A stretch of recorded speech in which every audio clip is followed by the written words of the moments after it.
Salam sejahtera bagi kita semua. Berjumpa kembali dengan saya Pastor Marihot Simanjuntak dalam renungan harian Selasa Pekan Prapaskah ketiga 14 Maret 2023. Bacaan Injil akan diambil dari Matius bab 18 ayat 21 sampai 35. Kemudian datanglah Petrus dan berkata kepada Yesus, "Tuhan, sampai berapa kali aku harus mengampuni saudaraku jika ia berbuat dosa terhadap aku? Sampai 7 kali?" Yesus berkata kepadanya, "Bukan, aku berkata kepadamu, bukan sampai 7 kali, melainkan sampai 70 kali 7 kali. Sebab hal kerajaan surga seumpama seorang raja yang hendak mengadakan perhitungan dengan hamba-hambanya.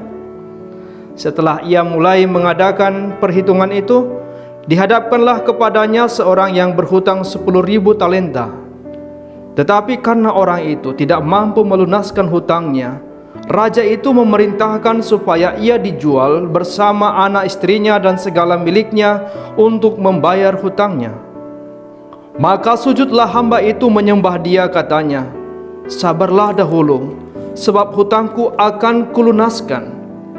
Lalu tergeraklah hati raja itu oleh belas kasihan akan hamba itu, sehingga ia membebaskannya dan menghapuskan hutangnya. Tetapi kemudian hamba itu keluar, ia bertemu dengan seorang hamba lain yang berhutang 100 dinar kepadanya. Ia menangkap dan mencekik kawannya itu, katanya, 'Bayar hutangmu.' Maka sujudlah kawannya itu dan memohon kepadanya, 'Sabarlah dahulu, hutangku itu akan kulunaskan.' Tetapi ia menolak dan menyerahkan kawannya itu ke dalam penjara sampai dilunaskannya hutangnya. Melihat itu, kawan-kawannya yang lain sangat sedih, lalu menyampaikan segala yang terjadi kepada tuan mereka.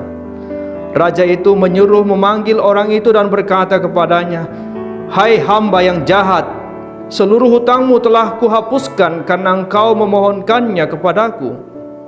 Bukankah engkau pun harus mengasihani kawanmu seperti aku telah mengasihani engkau?'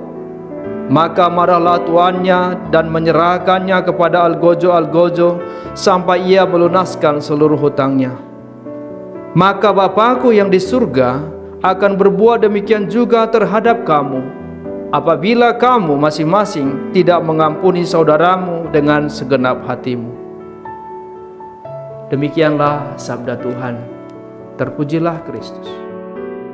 Saudara-saudari yang terkasih, pada masa Prapaskah ini kita berusaha dan berjuang untuk mengekang diri, mengendalikan keinginan-keinginan daging dengan berderma, berpuasa dan berpantang, serta membangun sikap tobat setiap hari. Sekarang kita diajak untuk keluar dari diri kita, untuk mengampuni orang-orang yang bersalah kepada kita. Mengampuni itu bukan hal yang mudah. Perikop Injil hari ini diawali dengan pertanyaan Petrus kepada Yesus, "Tuhan, sampai berapa kali aku harus mengampuni saudaraku yang berbuat dosa?" Dan Petrus menjadi juru bicara dari para rasul, memberikan jawaban yang mudah untuk diterima, 7 kali. Mengingat angka 7 adalah angka kesempurnaan. Dia mengira jawabannya sudah cukup tepat. Tetapi jawaban Yesus sungguh di luar dugaan. Yesus menyebutkan 70 kali 7 kali. Angka ini jangan dihitung secara matematis, tetapi harus dipahami sebagai hitungan tak terbatas, bahwa mengampuni sesama adalah pengampunan tanpa batas. Untuk merenungkan pengampunan tanpa batas, Yesus menyampaikan kepada kita perumpamaan bahwa hal kerajaan surga seumpama seorang raja yang mengadakan perhitungan dengan bawahan-bawahannya. Pada adegan pertama ditampilkan sosok raja yang berkuasa dan berhak untuk meminta pertanggungjawaban kepada para bawahannya, pada hamba-hambanya, terutama mereka yang berhutang. Dia menagih sesuatu yang merupakan miliknya. Dan salah seorang hambanya berhutang 10.000 talenta, angka yang sangat besar. Kemungkinan besar dialah seorang pejabat tinggi pemerintahan. Tidak mungkin pejabat rendahan punya hutang sebesar itu. Karena tidak mampu membayar hutangnya, raja memerintahkan dia untuk menjual anak istri dan segala miliknya. Tetapi dia memohon belas kasihan raja. Dan jawaban hamba itu berkenan bagi sang raja sehingga hutangnya dihapuskan. Tindakan raja itu tentu tersebar luas sehingga banyak orang mengatakan bahwa sang raja adalah orang yang murah hati. Adegan berikutnya adalah orang yang hutangnya dilunaskan itu bertemu dengan bawahannya yang berhutang dalam jumlah sebenarnya sangat kecil dibandingkan hutang yang dilunaskan. Masalahnya bukan pada perbedaan jumlah hutang itu. Yang dipersoalkan adalah jawaban yang sama dibalas dengan tindakan yang berbeda. Hamba yang berhutang 100 dinar itu dijebloskan ke dalam penjara. Dia tidak menunjukkan belas kasihan dan kemurahan hati sebagaimana ditunjukkan oleh sang raja kepadanya. Selanjutnya hamba-hamba lain yang melihat kejadian itu melaporkan tindakan hamba yang jahat itu kepada raja. Hal ini mengakibatkan kemurkaan sang raja.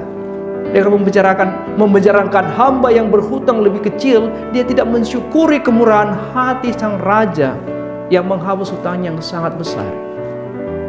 Akhirnya hamba yang jahat itu pun dimasukkan ke dalam penjara sampai hutangnya dilunasi. Saudara-saudari yang dikasihi Tuhan, perumpamaan ini mau menampilkan wajah Allah yang berbelas kasih untuk kebaikan dan kesejahteraan seluruh ciptaan. Allah mengampuni dosa-dosa kita tergantung pada kesediaan kita mengampuni kesalahan orang lain. Allah mempunyai kuasa atas kita dan meminta pertanggungjawaban atas belas kasihan yang Dia tunjukkan. Dia mengutus Yesus Kristus ke dunia sebagai bukti kasih-Nya. Yesus harus menderita sengsara, wafat dan disalibkan untuk menebus dosa-dosa kita. Lalu tebusan itu menjadi silih atas pelanggaran kita. Dan sekarang menjadi pertanyaan, apa balasan kita? Kita yang sering merasa sombong untuk mengakui bahwa kita yang seharusnya binasa akibat pelanggaran dan dosa kita diselamatkan dan ditebus dengan darah Kristus yang tertumpah di kayu salib. Dalam Yesus Kristus kita melihat kepenuhan kemurahan hati Allah kepada kita yang dari jurang kehancuran mendambakan uluran tangan yang mau menyentuh, lengan yang mau merangkul, bibir yang mau mencium, dan kata-kata sapaan yang menguatkan. Dengan kesadaran ini kita patut bertanya, berapa lama lagi aku bertegar hati dan tidak mau mendengarkan suara Tuhan? Sudahkah hatiku siap untuk diubah oleh Allah, bermurah hati kepada sesama, serta mengampuni mereka yang bersalah? Saudara-saudari, dalam segala kerapuhan dan keterbatasan kita sebagai manusia, Allah mencurahkan roh-Nya untuk menyadarkan kita akan kehadirannya, untuk mengerjakan apa yang seharusnya Allah kerjakan, yakni pengampunan. Hanya dengan mengampuni, kita mau mengalami belas kasihan Allah dan bermurah hati kepada sesama. Kita dengan mudah tersulut emosi bila diperlakukan tidak adil. Kita cenderung ingin membalas dan tidak mau mengampuni mereka yang bersalah. Marilah pada masa Prapaskah ini kita mengalahkan ego dan kesombongan kita yang merasa paling berhak untuk menghakimi orang lain. Datanglah kepadaku kalian semua yang letih lesu dan berbeban berat. Aku akan memberikan kelegaan kepadamu. Belajarlah daripadaku sebab aku lemah lembut dan rendah hati. Semoga perkataan Yesus ini juga menghibur kita untuk terus-menerus mengusahakan pengampunan tanpa batas dalam kehidupan bersama, di tengah-tengah keluarga, masyarakat dan gereja. Marilah kita memohon rahmat Tuhan. Tuhan, condongkanlah telingamu mendengarkan seruanku, dan ampunilah aku orang yang berdosa ini. Tuhan memberkati kita. Amin.